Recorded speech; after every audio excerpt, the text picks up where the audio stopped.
I'm a pretty simple guy. Never really got a lot of stars in the sky.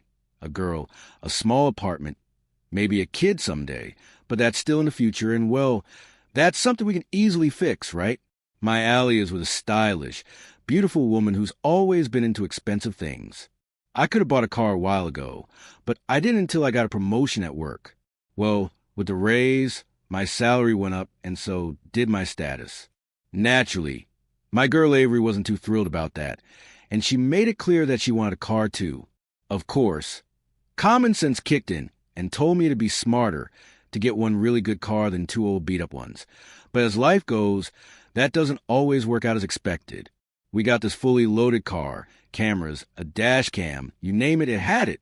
I was so excited I drove it myself first, but then Avery had to use it to meet her mom or something, and then her cousin came to town. A month passed and bam, surprise number one, the electronics went haywire. I had to take it to the shop, and they fixed it up, but a month later, surprise number two, the hydraulics went out. We had to stop at the service station again.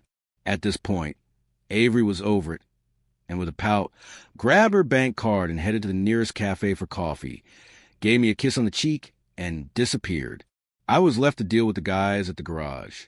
Now, I'm not one to spend too much time watching the mechanics work, but today was different. Avery wasn't nagging, and the mechanic was chatty. I got to adjust the wheel, check out the hydraulics, and then some guy climbed into the car. David? David, why the hell are you in the cabin? I waved my arms, trying to get his attention. He looked at me, all casual. Who's messing with your wiring, huh? I shook my head. No, I took it to the master. David muttered something under his breath and went back to fiddling with the car, like he was really into it. Look at this, he said, pointing at the dash cam with a dirty finger. Does this bother you? I squinted at it. Yeah, the light's flashing, I said, mimicking the blinker with my eyes. And it squeaks sometimes. David frowned. And what's with the shooting in the cabin? Are they freaks or something, or are you filming for fun? I just stared at him. Shooting in the cabin? What was this guy even talking about?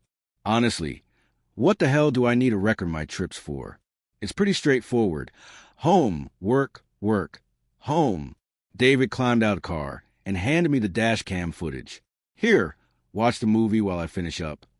In half an hour, I flopped down on the dusty couch and texted Avery, telling her she had another half hour to work on replenishing my bank account. I pressed the start button, and before I knew it, the screen went blank. The film turned out to be surprisingly interesting. To be honest, I would even call it an adult film, starring my wife. Why are you so red? David appeared out of nowhere, leaning in close to the screen. His expression shifted to one of understanding, and I could tell he was getting the full picture. He swore loudly. Avery! Avery's voice suddenly cut through the tension in my ear. I turned towards her. What's the deal, huh? A star? I asked, and before I knew it, Avery got slapped across the face, and then another slap, and one more after that. David stepped in, stopping me. Listen, harlot. She's a harlot. All right, that's a sin on her soul. Don't do it, man. It ain't right to hit a woman. I paused, and to be honest, the guy had a point. I took a step back. Go to the apartment. Pack your stuff and be gone in an hour.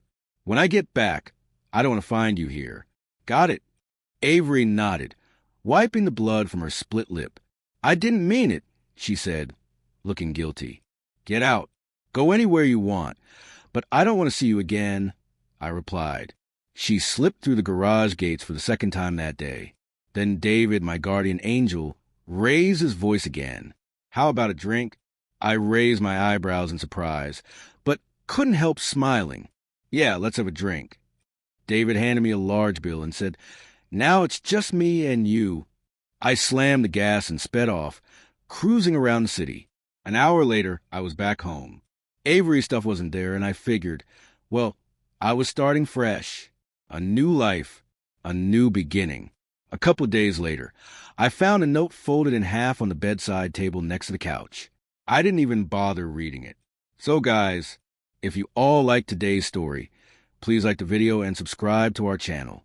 And don't forget to press the bell icon. Thank you for watching.